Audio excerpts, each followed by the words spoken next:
Okay. From man to child and songs on the way. Several years ago, this sentence came into my head, and it was, sometimes I dream of at last becoming a child. And without going into detail, part of me has always felt that I missed out on childhood somehow, of its innocence, adventures, freedom, and maybe love. It's a nagging sentence that over the years was partially hidden by the everydayness of life, work, family, relationships, and passing years. But it still lingered around like a whisper in my subconscious. Sometimes I dream of at last becoming a child. Not fully realizing this until recent times, I am at last, at 67, allowing myself to be that child. This was actually, when I was 8 years old, my father gave me a Polaroid camera, and this was the first picture that he took of myself and my cousin in Philadelphia, West Philadelphia. And my grandfather was a tailor, and he made all those clothes, and I had to wear them. That tie is pretty cool, man. So anyway, I'm finally allowing myself the catharsis of becoming that child, and it's the child in me who puts the eye to the lens and captures my perspective on life with the click of a shutter. I've been a lot of things in my life. I've been a wanderer, a 60s van driving hippie, a drug addict, a parent, and a touring road warrior. 1981 Bruce Springsteen breakfast in Zurich, and my chubby little cheeks there. And they were wondering who the two clowns were with the three guys. I'd worked for Billy Joel then, and I worked for the Big Apple Circus after that, and I got him to come and be a speaker, a benefit for the circus, so that's where that picture was. But at heart, through every milestone, I have always been and remain a photographer. Someone who, with a camera in tow, catalogs life through his or her own experiences. In some ways, this exhibit is a retrospective and possibly a bit more that has yet to be seen. Mounting the show was extremely cathartic for me. A lot of these images lived in shoebox graves for up to 40 years. Because I would take them and I'd put them in a box and lug them around in my life, and they just sat in those boxes. And while I was going through these files, I realized that for more than 3 decades I had been photographing through other people and places things about myself I either did not want to see or admit that I longed for. An abandoned bicycle and a wagon on the beach. And I keep thinking, where are they? Where did they go? I mean, where are the people? I sort of, a man trudging over a hill, which has always been a very, an image that I connect to my own mortality. The man up there is just about to disappear over the hill, while the women and the kids are still on the way up the hill. Merry-go-round horses, a swing set in the snow, mothers with their backs turned, a churning Ferris wheel. And Richard Avedon, he knew what this was. He said it outright. And it is true of Avedon and other photographers, and it is my truth, no matter if it's portraits or other telltale subjects. My portraits are more about me than they are about the people that I photograph. And I say my photography is more about me than they are about the people I photograph. And the images I've chosen for this exhibit are linked together not only by time, but by paintings and by music that has long played in my head. I wanted the show to start with older images and work my way up to the newer ones. That's my Capricorn brain speaking. And my black and white work I love more than anything. If it were up to me, I would change everything to black and white. In looking back, it's no accident that my love of photography and music collided. Art spins an invisible web for me. The sounds you hear in concert venues echoed the long ago sounds of riders on Coney Island's cyclone. The fuzzy sound of my bicycle tires on the pavement as I rode toward the oceanfront was later heard in the soft crackle of amplifiers and a sigh into a microphone. Watching Eddie Van Halen bounding in the air with the crowd on its feet, faces upward, I realized much later, echoed one of my favorite paintings, James Ensor, Christ's Entry into Brussels. There's also another Ensor painting that I really like. I always liked the masks and the way he portrayed those images. It's really cathartic for me. I loved it. I've always been drawn to this kind of art, whether it be Edvard Munch, Emil Nolde, or many other the German expressionist painters. Other influences are Richard Diebenkorn, David Park, Joan Brown from the San Francisco art scene of the early 50s. And I also need to mention Alice Neal from New York, who I think might have been a forerunner for Diane Arbus. Additionally, John Lennon's In My Life, Working Class Hero, Hendrix' 12-Bar Blues, the classic Red House, Lamenting Damaged Love, Donovan's Season of the Witch, Leonard Cohen's Hallelujah, although I prefer the Jeff Buckley version, and Bird on the Wire. And you can include in that John Prine's Souvenirs. Whoops. I know, I can't. You need a light. I'll need a light because that was giving me light. I hadn't thought about that. Rookie. No, I know. Better look next time. I should get one of those. Nope, no good. It has to be up here.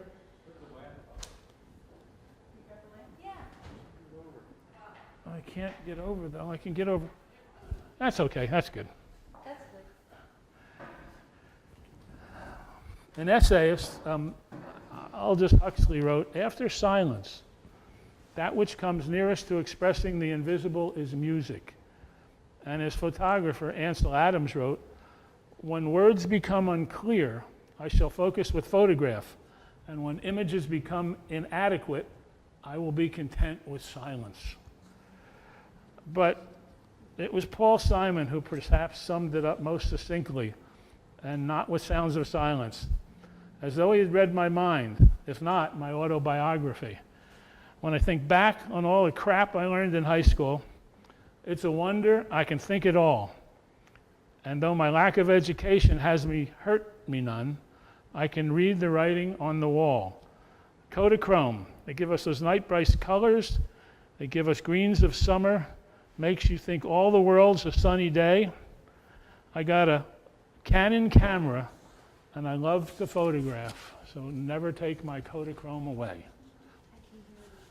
And Robert Hunter, who was a lyricist for the Grateful Dead, he wrote lately it occurs to me what a long, strange trip this has been.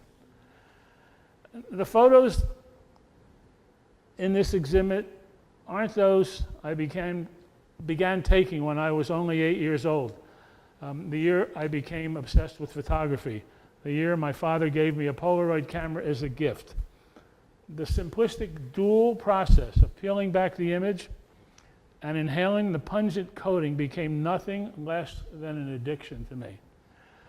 I needed very little time with that Polaroid before knowing I wanted to be a photographer. Specifically, as I got older, it was sports that attracted me. The bright lights, the speed, be it football players, balls, racehorses, they all attracted me. And looking back, I realized as a kid that I saw beauty in both movement and the mundane. Something in me wanted to freeze that in time. That yearning trailed me, if not haunted me, most of my life, beckoning and pulling me into the worlds of the circus with flying trapeze artists and into rock and roll with musicians hurling themselves in the air and fingers racing along a guitar neck. And the circus mentioned is there were 2 years in the mid-'80s that I was the general manager of the Big Apple Circus in New York.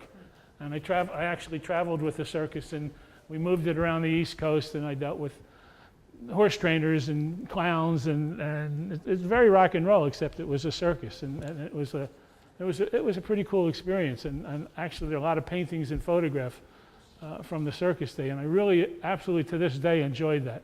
And it was a little one-ring, not-for-profit circus in New York, run by a guy named Paul Binder, who was a Dartmouth graduate, who went to Europe after he graduated to juggle with his friend, and married a woman named Katja Schumann, who was the daughter of the Schumanns, who started the famous German circus, the Schumann Circus.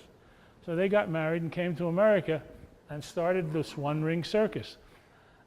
And every year, starting in October through mid-January, they played in Damrush Park next to Alice Tully Hall up in that area. They set it up right in the park, and it was a huge deal in New York. It's still there. It still runs. Although Paul retired recently, so that was sad. So let me continue. And the way that people carry pocket chains, a good luck charm, or even a grudge, I had with me most often in my life a camera. Myself, Harry, and shutter speed became synonymous. The 8-year-old with the Polaroid grew into a teen who dropped out of high school and joined the Army in the 60s to get away from his family, and landed in Korea, as far as you can get from Atlantic City, where I grew up, and Coney Island, which I adored as a kid. I was 10 miles from the demilitarized zone and lived in a Quonset hut, and I was the company clerk, so if you could picture, I was radar. Seriously, that was my gig, and that's what I did. And I got out of the Army. I was in the 1st Cavalry Division, stationed in Korea. I got out of the Army December the 1st, 1964, and 6 months later, the division went into Vietnam. And they never called me. There are those who think, when I get into the rest of the story, they couldn't find me, but I never went back. Anyway, I got out in 1964. I was discharged in San Francisco.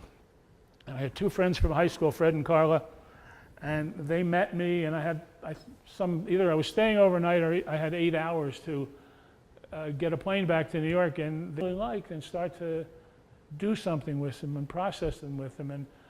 And I guess I found out that the more you work, the more you learn, and the more you grow. And Deborah, my wife, we were having breakfast one morning, and we were talking about this retirement, and I said, I don't know. I said, I'm going to be 70. I mean, I don't know if I can do this. And she looked at me and she said, you're going to be 70 no matter what you do. So you might as well finally do what you want. And that was the beginning of this whole story that you're now seeing the beginnings of here, that I finally got around to doing. And for decades, my secret Walter Mitty dream included having a gallery show, but I never thought my work was relevant or good enough. It was sort of a hope and a dream. And it is that as a photographer, I'm able to look at my work and feel what I felt. I wanted to feel what I felt when I was taking and making the image. I wanted to understand where it fit into my life and hopefully have others get something out of this work. And lately, as I move forward with this work, there have been many serendipitous moments, specifically in the last few weeks. And I'm sure that it comes from doing the work and coming out the other side, but I had a friend of mine named Ed, who's a collector of rock and roll memorabilia. And he called me about 2 weeks ago, and he said, I just bought this storage locker that they put up for sale, and it had 50,000 images from magazines back in the 70s that nobody paid the bill on. And he said, there's a couple hundred of these have your name on it. And do you want them back? And I was like, yeah. So I went to his house, I picked them up, and were the Rolling Stones in 1975, 1977, and 1981. Almost 200 images I got back. And it's just, that to me was like, I knew I was doing something right. And basically, I finally realized that old cliche, just do it.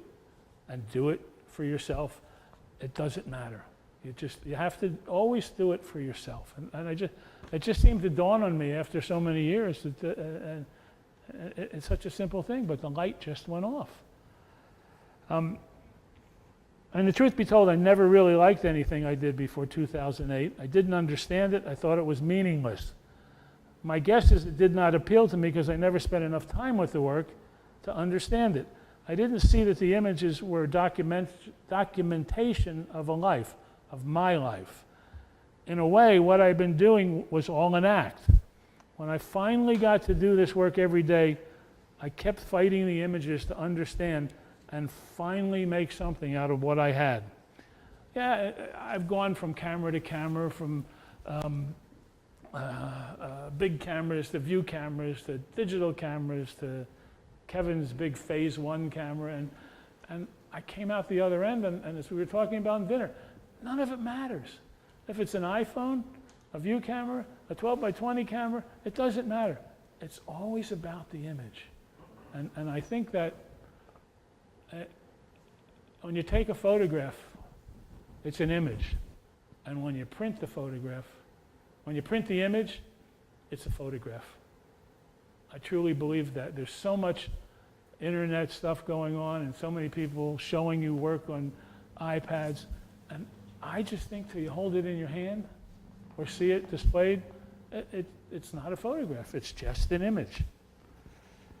Of course, I've gotten lost by riffing. Yes, that's So for me, some of my friends here tonight will attest to, it's just what I said, an image is an image until it's printed. All of these experiences have led me to being up here today and sweating like I am. And I'm kind of glad I know everybody in the room. And I'm still as nervous as an 8-year-old, but I understand this is my first, I'm using a music analogy.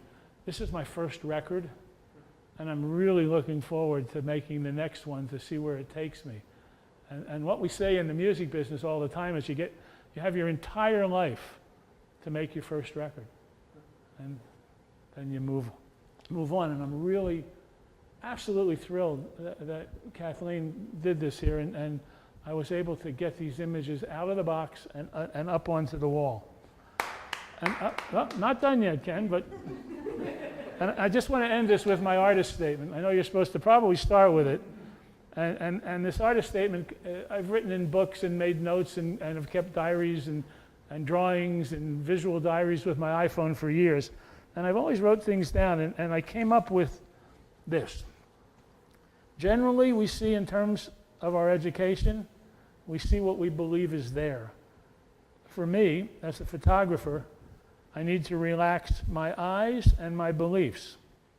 It is important that I express my feelings and emotions with each photograph and attempt to record it convincingly.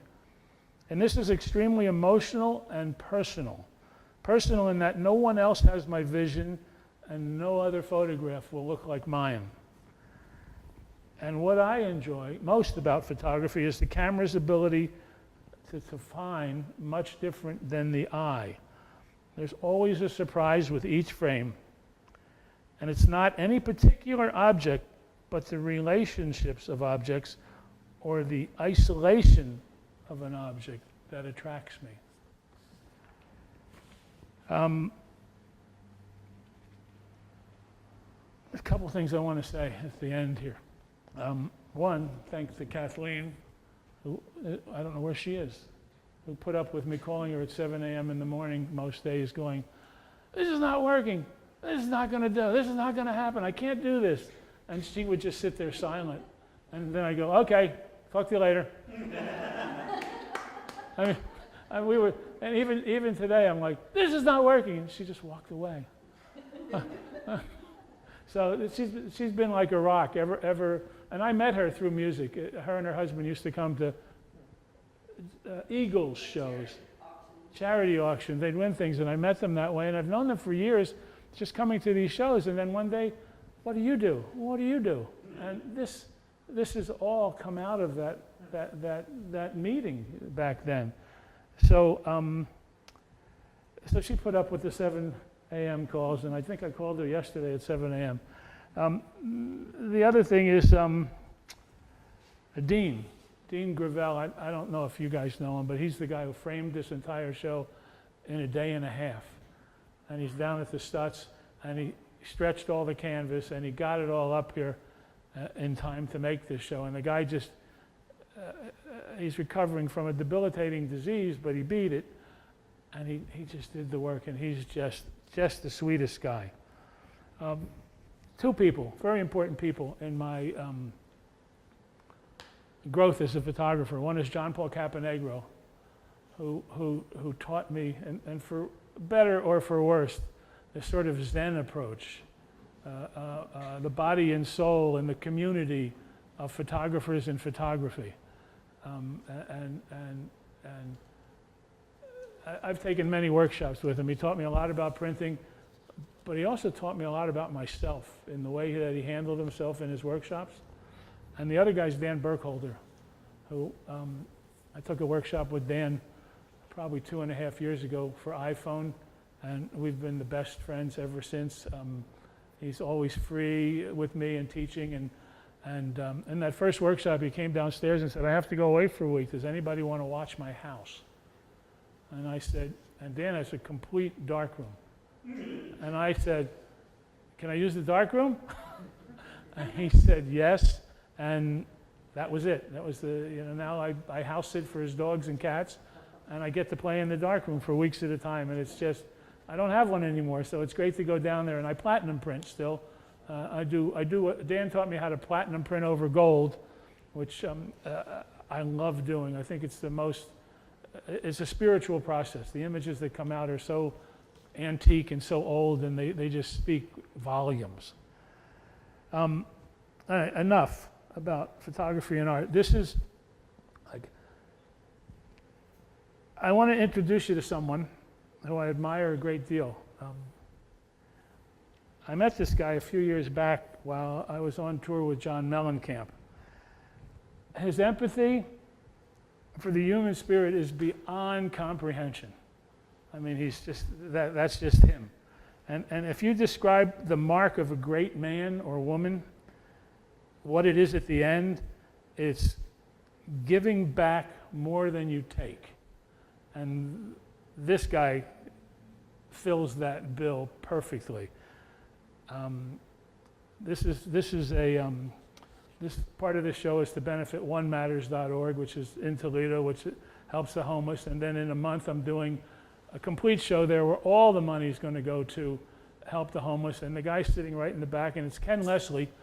And I'd like you to come up and talk about One Matters so people understand what it is and how you do it and what you do. First off, give her a round of applause.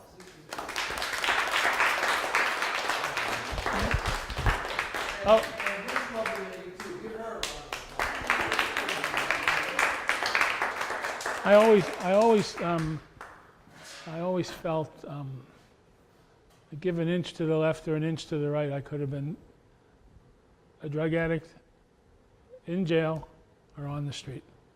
There were times in my life when something happened that always redirected it in a different way, and I honestly think in today, anybody. It can be anybody at any minute, and it's not necessarily about what they did.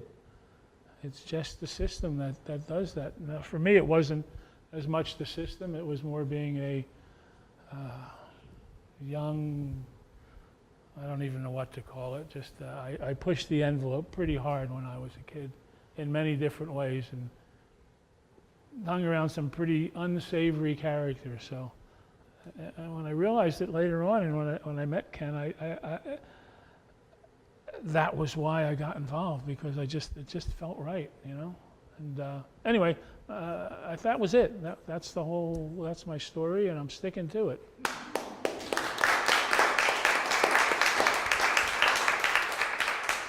Thank you. That's it. Let's party. Let's go dancing.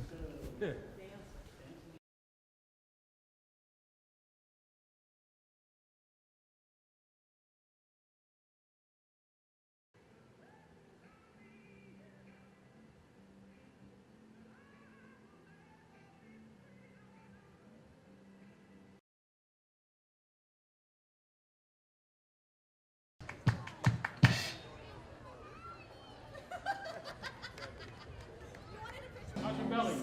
My belly's quite well. Should I do that? I'll be able to use that. That's a great How about this? Is there a gag reel? How about that? How about Kids.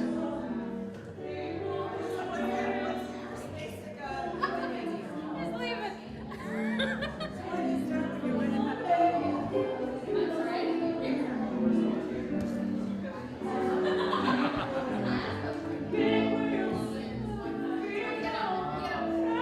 Yeah, I'm interacting with AJ. Go ahead, interact. Don't hang out, interact. Okay, well, the thing with the other thing, the first thing, is nowhere man. Nowhere man right there. That is nowhere man right there. That's what that's called, nowhere man. He's on. This is his first thing. It was John Ross's piece. You should get Ray Carl to buy that piece right there. House. Big one? For the front porch. You gonna buy that for your front porch? What? Nowhere man. No, this. Well, you know, they sell them at this, their garden store in college. And every time we go there, Ray says, I want them. I said that to the front door. You need nowhere man, he's perfect. I also love those doors. Aren't they great? Back room. I love those doors too. I love the glass. House on West Lafayette, Victorian house, the front porch doors. Oh, West Lafayette. There's a lot of opportunity. Great opportunity to fall in love with West Lafayette. I lived there for a year. Definitely is.